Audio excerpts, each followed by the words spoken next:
Crimes committed over the internet can have serious consequences. Our legal analyst, Jeff Hosford, joins to talk about it.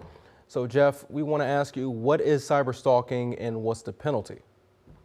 Obviously, cyber stalking typically involves a computer, and typically it can involve anything from Facebook to dating apps to communication through text messages over your cellular phone.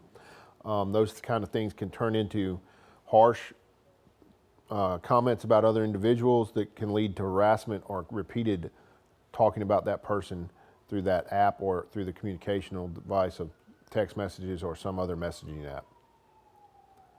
And Jeff, how accessible is phone records? How are people able to how accessible is phone records for warrants to get from a suspect who is accused of cyber stalking? Well, obviously any police department has the full use of a warrant. All they would have to do is present the proof that they have, which typically would be screenshots and or other pictures or images of what was sent to these individuals. They would then take that to a judge. The judge would issue the warrant to whatever company owns the device that transactions were occurring on. Obviously, when you send something, it not only stays on your phone, but it also goes over the internet to the other phone.